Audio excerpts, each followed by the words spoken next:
The desert lions of Namibia are a strange enigma. Unlike the rest of the small country's estimated 800 lions, this small group of around 80 lions have adapted to live in the unimaginably harsh, dry, and uninhabitable Namib Desert. The Namib Desert is the oldest desert on the planet, and the fauna and flora there have had millions of years to adapt to their strange, barren landscape. These lions, that have to go days without water at a time, have adapted the ability to absorb the moisture from their kills in a much more efficient way than almost any other predator on Earth. The desert lions are prized, protected, and celebrated by Namibians for their unique and solitary existence. The group might be small, but they have a lot of support rallied around to protect them. One of those supporters was Bernd Kebbel, a 59-year-old local businessman and die-hard conservationist. Bernd had accumulated a great deal of wealth through his store that sold 4x4 safari vehicles and accessories required for camping, outdoor activities, hunting, and survival. But Bernd wasn't stingy with his riches at all. He didn't just support the desert lions, he considered them his greatest passion in life,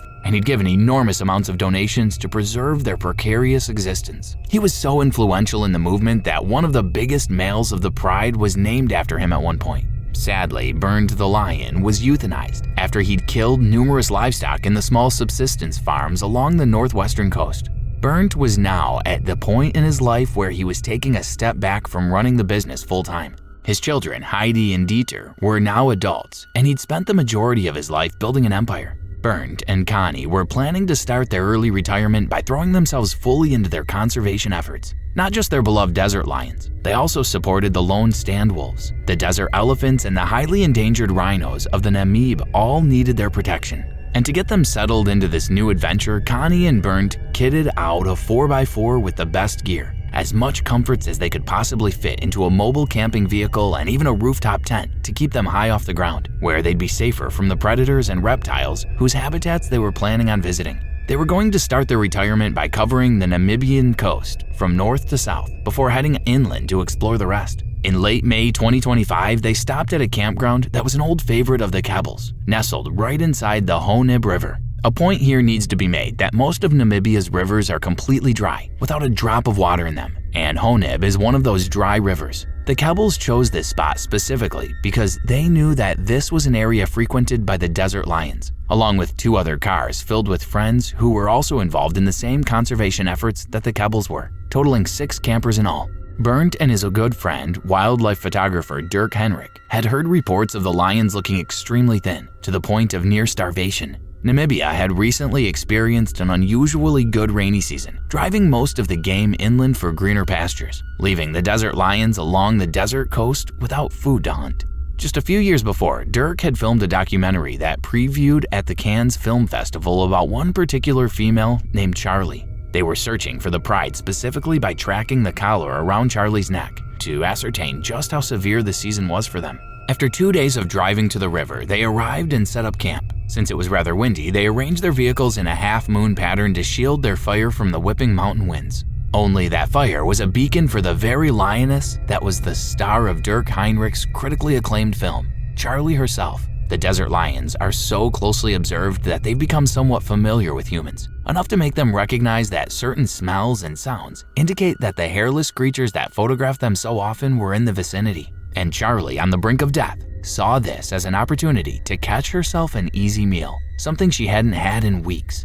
The group ate and retreated to bed early. The wind was quite unpleasant, so there were no campfire stories over late cups of coffee that night, and none of these experienced campers had any idea that there was a lioness silently staring at them through the darkness. Charlie was watching, patiently waiting for one of the group to wander away from the safety that came with numbers. Even when they retreated to their rooftop tents, she still lay quietly. She knew that eventually one of them would come, and at 1:30 a.m., that someone just happened to be Bernd, who was just coming down to relieve his bladder. He'd gotten out of his tent, climbed down the ladder, and when he turned around from the ladder, the lioness was already just 4 yards away from him. He screamed once before she bounded on top of him, her teeth embedded into his head. Connie was startled by Bernd's first scream of surprise, and she heard the growls, scuffles, and muffled cries from below. She didn't wait for confirmation. Connie practically leapt from the open tent flap. It was a 6-foot drop down, yet she landed on the ground like a cat. When the other 4 campers looked out of their tents, they were met with a horrendous sight.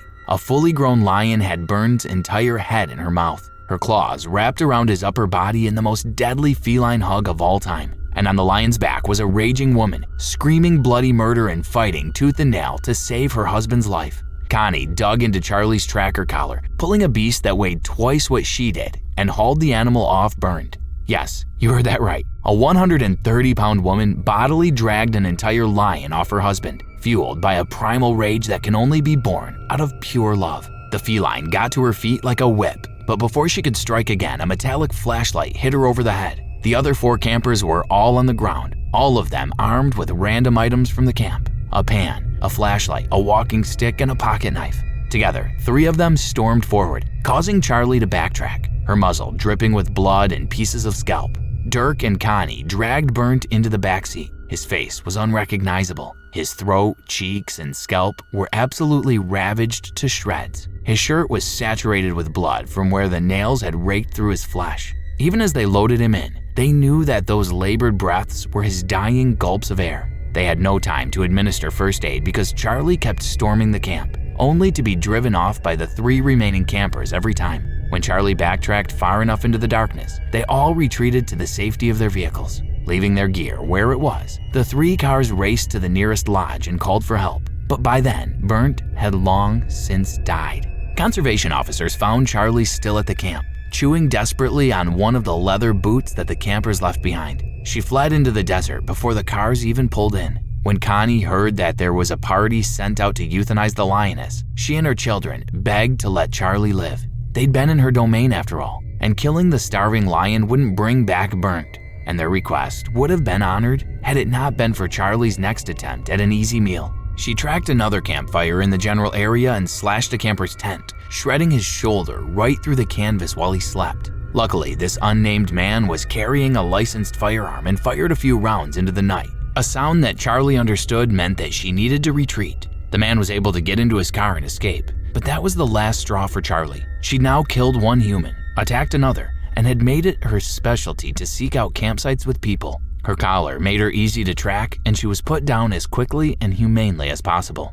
Bernd's death was not for nothing, at least. This incident reopened an old debate that the lion conservation efforts are outdated and in desperate need of revising. And the fact that local funding and the time and effort undertaken by Namibian civilians themselves, simply because they want to protect their ancient land and all of its wildlife, is an unacceptable expectation to have of the general public. Namibia needs to supply these programs with well-trained employees that have the backing of the authorities behind them.